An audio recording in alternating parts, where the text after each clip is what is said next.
After the summit with North Korean leader Kim Jong-un on June 12, U.S. President Donald Trump told the media that joint military drills with South Korea will be suspended. This can be regarded as a response to North Korea's recent moves toward denuclearization. According to South Korean media, military authorities from the U.S. and South Korea have already started discussing the suspension. Besides pledge to stop the military drills, he also suggested the possibility of reducing the number of U.S. forces in the future. To quote Trump's comments, "So, number one, we save money, a lot. And number two, it really is something that I think they very much appreciated." From North Korea's perspective, the suspension or even termination of U.S.-South Korea joint military drills is an honest effort to help realize denuclearization, namely a security assurance for the North Korean regime from the U.S.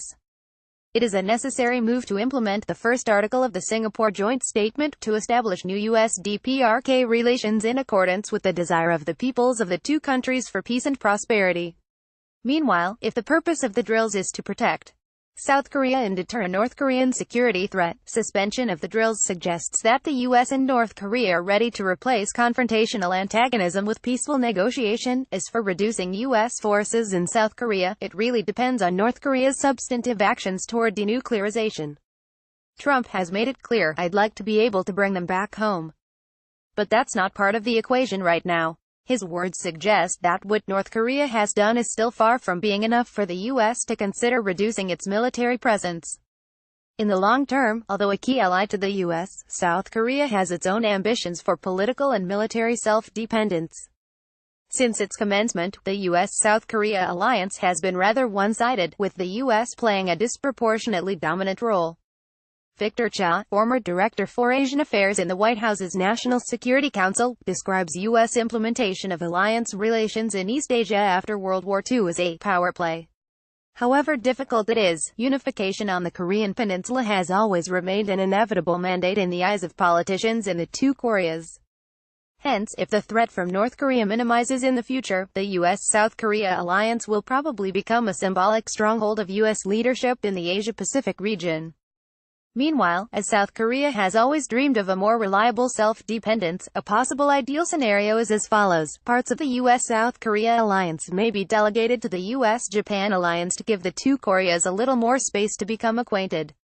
In the meantime, all changes related to the U.S.-South Korea alliance have far-reaching significance, and other parties in the region, including China, are involved in one way or another.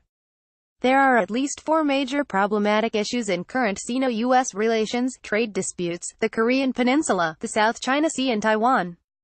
Regarding Trump's all-direction trade war strategy, China may implement retaliatory countermeasures. The Korean Peninsula issue is ostensibly a U.S.-North Korea conflict which involves several other parties, and a new conflict resolution mechanism is on its way, despite endless back and forth in the past. Once the Korean Peninsula stabilizes, the South China Sea and the Taiwan question are the other two flashpoints. However, since China may find some practical and appropriate approach to build at least a minimum level of trust with other claimants in the South China Sea, the Taiwan question may turn to be more critical to China's core interests. Should the Korean Peninsula see a new era for peace and reconciliation, China needs to pay greater attention to interactions between Taiwan and the U.S. In sum, although suspension of joint military drills is under discussion, reducing U.S. forces or withdrawing them entirely remains rather unrealistic. For China, some critical question however emerges: once the war games on the Korean Peninsula eventually cease, will it vanish, or might it go somewhere else?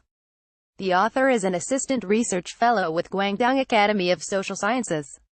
Opinion at globaltimes.com.cn